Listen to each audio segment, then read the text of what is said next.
बहुत बहुत स्वागत है आपका घटना चक्र में। एक बार फिर से हम चर्चा कर रहे थे कि नक्सलवादी हो या फिर आतंकवादी या फिर हो माओवादी, इन लोगों ने एक नई शुरुआत की है और ये नई शुरुआत नक्सलियों ने लगातार इस पे काम कर रहे हैं कि महत्वपूर्ण लोगों को बंधक बनाना और उसके बदले में फिर अपने साथियों को छुड़ाने की उन्होंने कई बार कोशिश की है और ये कोशिश उनकी जारी है। ऐसा नहीं कि देश में पहली बार हुआ है, यहाँ तक कि देश के गृह मंत्री के पुत्री को जब आतंकवादियों ने अगवा किया था तो उसको छोड़ा गया था। आतंकवादियों को कंधार में जाकर आतंकवादियों को छोड़ा गया था। तो कहीं ना कहीं एक संदेश गया है कि एक राष्ट्र ऐसा है, एक सरकार एक ऐसा है, एक प्रशासन ऐसा है जहां से आप ये काम आराम से करवा सकते हैं। तो ये संदेश जो गया हुआ है कहीं ना कहीं एक कमज़ोर प्रशासन, कमज़ोर देश, कमज़ोर राज्यों के बारे में गया है। हम आगे बढ़ते हैं, हम चर्चा करते हैं। कई विधेयक ऐसे हैं जो संसद में अटके पड़े हुए हैं, महत्वपूर्ण हैं। सत्ता पक्ष हो, विपक्ष हो, कहीं ना कहीं राजनीतिक फायदे के लिए आपस में उनकी तानातानी रहती है, उस पर राजनीति होती है। लेकिन कई ऐसे विधेयक, कानून है जिसको बनना है, वो अटके पड़े हुए हैं। सबसे पहले देखते हैं ये रिपोर्ट। संसद के बजट सत्र का दूसरा दौर शुरू हो रहा है। हल्ले हंगामे की पहले सत्र की वो तस्वीरें अब भी आपको याद होंगी, जब चलते चलते बमुश्किल बजट पास हो पाया था और कई ऐसे बिल वक्त की कमी के चलते लटक गए जो जरूरी थे और जिन्हें पास करवाने का वादा सरकार सालों से करती आ रही थी। ऐसा नहीं था कि वक्त कम था, वो तो पूरा था हर बार की तरह। लेकिन हर बार की तरह इस बार भी हंगामा जमकर बरपा और कामकाज से ज्यादा वक्त शोर शराबा खा गया। इस दौर वो बिल इंतजार कर रहे हैं और साथ कई और भी बिल हैं जिन्हें पास कराने की जरूरत है। सरकार पहले से थोड़ा नरम पड़ी है, वो विपक्ष से हर मुद्दे पर बात करने को तैयार होने की बात कह रही है। लेकिन जानकार कहते हैं कि हंगामा इस बार भी कुछ कम न होगा। जो बिल लटके पड़े हैं वो देश के लिए भी जरूरी हैं और उस जनता के लिए भी जो सरकार को जनादेश देती है। Insurance law bill, Lokpal bill, nuclear safety authority bill, citizenship amendment bill, judicial standard and accountability bill, protection of sexual harassment against women, pension bill, बीमा बिल और शिक्षा से जुड़े कई बिल शामिल हैं। कॉपीराइट बिल जैसे दर्जनों बिल अभी पेंडिंग हैं। देश को ठीक चलाने के लिए इन बिलों का पास होना बेहद जरूरी है और इसके लिए संसद का बिना हंगामे के चलना। इनमें से कई बिल राज्यसभा में रुके हैं, वहां सरकार को विपक्ष को साथ लेना पड़ेगा और विपक्ष है कि साथ आने को तैयार नहीं। Bureau report, Jain news. ऐसा नहीं कि विपक्ष आने को तैयार नहीं है, सवाल है कि सरकार विपक्ष को किस तरह से मनाती है। क्या उस बिल में वो तमाम चीजें, बातें हैं जो कि देश के लिए, आम लोगों के लिए बिल्कुल जिसे कहते हैं जिसकी आवश्यकता है, या इसमें वो बिल है, अगर रिटेल में एफडीआई की बात करें जहां सरकार को वापस जाना पड़ा, तो कहीं ना कहीं जो खामी है सरकार और विपक्ष के बीच में, जो कोऑर्डिनेशन होना चाहिए वो नहीं दिखा। देवराजन साहब, कई सारी चीजें हैं लगातार संसद में, अगर देखें कई, ये चुनाव का दौर रहा है लेकिन जब से यूपीए 2 आया है कई ऐसे महत्वपूर्ण बिल पड़े हुए हैं, लंबित पड़े हुए हैं, जिसको सरकार आगे नहीं बढ़ा पा रही है। क्या कारण है ये बिल जो हैं, ये विधेयक जो हैं आगे नहीं जा पा रहे हैं? क्या लगता है? देखिए, जो बिल की बात आपने जो नहीं, इसमें कई, ये तो बहुत कम है, बता रहे थे, और भी बहुत बिल हैं।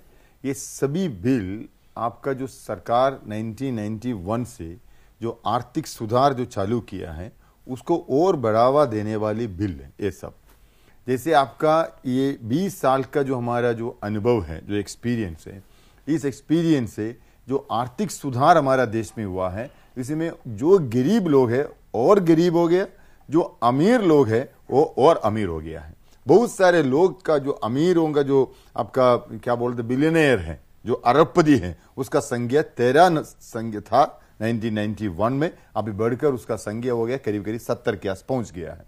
तो आगे जो बिल आ रहे, ये सभी बिल भी इसी प्रकार के आर्थिक सुधार को आगे बढ़ाने का बिल है।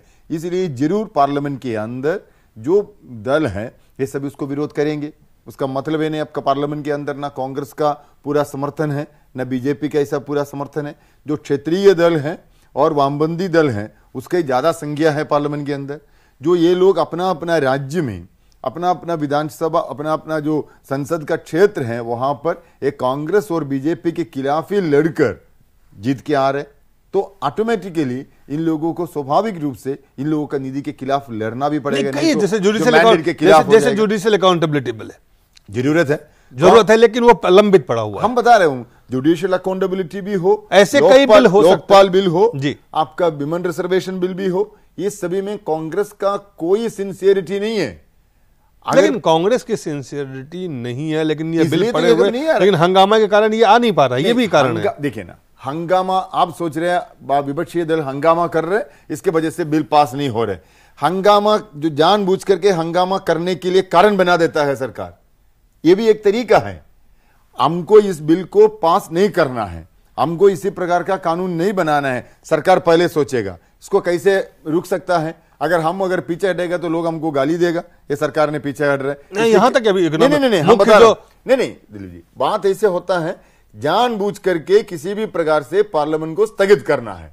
कैसे करेगा? ऐसा एक मुद्दा को सामने पेश करेंगे, उस मुद्दा के ऊपर चर्चा करते करते जो असली मुद्दा है वहां पर सरकार की जीत हो जा रहा है, हमको भी मालूम है। लेकिन इस प्रकार का मुद्दा जब ले आ रहे, उसके खिलाफ अगर नहीं बोलना, हमारा जो राजनीतिक हमारा जो बेस है उसके खिलाफ उल्लंघन भी होता है, इसलिए हमको उसको विरोध भी करना पड़ता है पार्लियामेंट में। सवाल है कि लोग चुन के भेजे जाते हैं जी, इतना बड़ा खर्च होता है चुनाव पे, लोग चुन के भेजे जाते हैं, और ऐसे तमाम कानून जिससे चीजें बेहतर हो सकती हैं वो कहीं ना कहीं अटक जाती है। नहीं, लोग जो चुन के जो हम लोगों को भेज देते हैं पार्लियामेंट के अंदर, जो बाकी जो विपक्षी विधायक लोगों को जो संसद लोगों को भेज देते हैं, ये भी एक कारण है।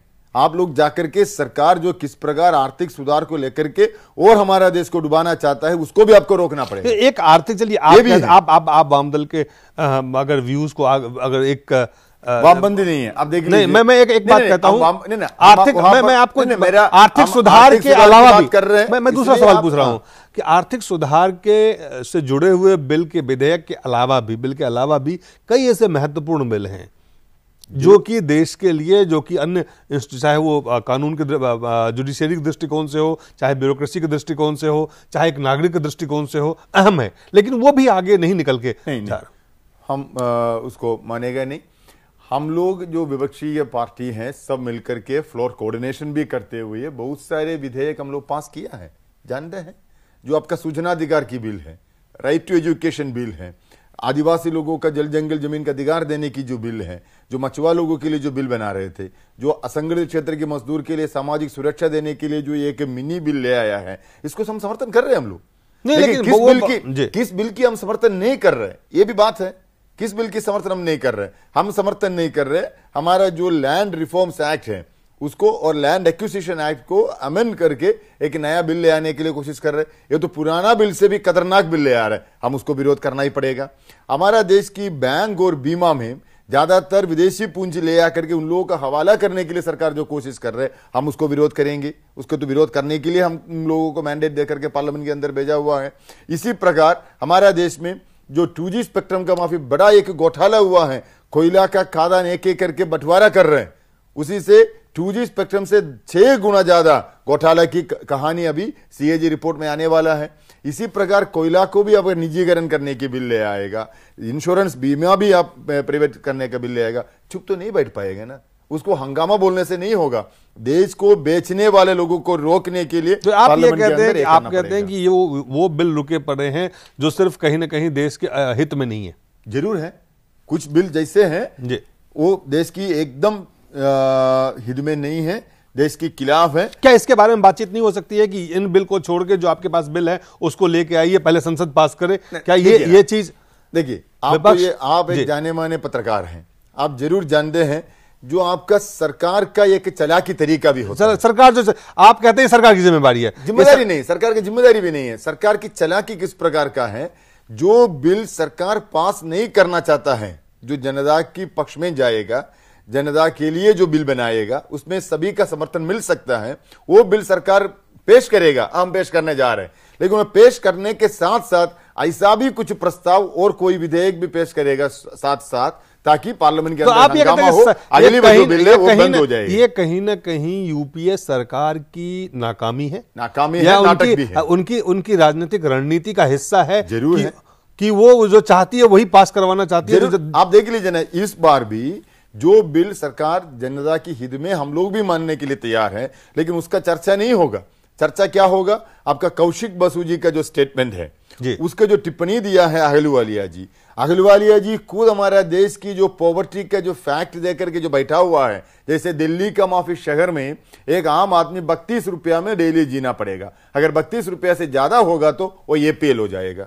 गांव में लोग 28 रुपया में जीना पड़ेगा, 28 से ज्यादा अगर खर्चा करेगा तो वो बीपीएल नहीं है, वो बहुत अमीर हो गया है। ये अहलुवालिया जी की रिपोर्ट है। ये प्लानिंग कमीशन की रिपोर्ट चर्चा होगा पार्लियामेंट में। ये कौशिक बसु जी का स्टेटमेंट चर्चा होगा। महंगाई रोकने के लिए सरकार कोई कदम नहीं उठा पाया है आज तक। बोल चलिए महंगाई पे हम आएंगे। तब ये सब मुद्दा तो पार्लियामेंट में आएगा, तो उसका मतलब ये नहीं है हम लोग विधेयक पास नहीं करा रहे हैं, हम उसको हंगामा करके रोक रहे हैं। नहीं, इस प्रकार की मुद्दा भी अहम मुद्दा है, जनता की समस्या है, उसको भी चर्चा करने जो बजट सत्र का दूसरा भाग जो शुरू हुआ है, जो कल शुरू होने वाला है अब, तो इसमें क्या लगता है कि आपको क्या लगता है किस तरह की चीजें फिर से वो ये चीजें अटकी रहेंगी या कुछ में उसमें बातचीत करके कोई रास्ता निकालने का प्रयास होगा? बातचीत करके रास्ता निकालने की जिम्मेदारी सरकार की है, लेकिन ये सरकार एकदम नाकामी सरकार है। वो काम करने का कोई रवैया इस सरकार की नहीं है। चुपचाप बैठेंगे, प्रधानमंत्री कुछ बोलेगा भी नहीं, जो कुछ बोलना है प्रणब मुखर्जी को बोलना पड़ेगा। वो आपका ए.के. एंटनी आकर के रोएगा पार्लियामेंट के अंदर, हमारा गलती हुआ है, हमने हाथ सिर में रख दिया है। अरे हाथ सिर में रख दिया, आपका डिफेंस के अंदर इतना बड़ा घोटाला हो रहा है, कितने साल से चल रहे हैं, ये सभी में सरकार का कोई रोल ही नहीं है। आपका 2G स्पेक्ट्रम का जेपीसी का जो टर्म है वो खत्म हो रहा है। तो क्या विपक्ष वो भी ले आना है? विपक्ष सरकार को घेरने की तैयारी कर रही है। जरूर। क्या रणनीति होगी वाम दलों की? क्या बीजेपी के साथ मिलकर विपक्ष? देखिए, पार्लियामेंट के अंदर जब सरकार जो जनविरोधी कानून और जनविरोधी नीति जब अपनाएगा, वहां पर उसको विरोध करने का जिम्मेदारी सरकार के खिलाफ जो काम कर रहे सभी प्रगतिशील ताकत का एक साथ मिलकर करना पड़ेगा। सभी लोग मिलकर करता भी है, तो उसमें वहां पर हम सरकार के खिलाफ, प्रधानमंत्री के खिलाफ वामबंदी लोग बोलेगा तो हमारा कोई अधिकार नहीं है बीजेपी नेता लोगों को आप मत बोलिए हम बोल रहे। ऐसे बीजेपी नेता का भी कोई अधिकार नहीं है वामबंदी नेता लोगों को बोलने का, आप लोग रुकिए हम बोल रहे, ऐसा नहीं। तो आपके हिसाब से कौन कौन से महत्वपूर्ण चर्चा होनी चाहिए इस पार्लियामेंट के अंदर? सरकार की जो महंगाई रोकने के लिए सरकार ने जो फेल हुआ है उसके बारे में सरकार व्हाइट पेपर निकलना चाहिए। चलिए एक छोटा सा ब्रेक लेंगे, ब्रेक के बाद हम महंगाई पर चर्चा करेंगे। कहीं जाइए मत, हम तुरंत लौट के वापस आते हैं।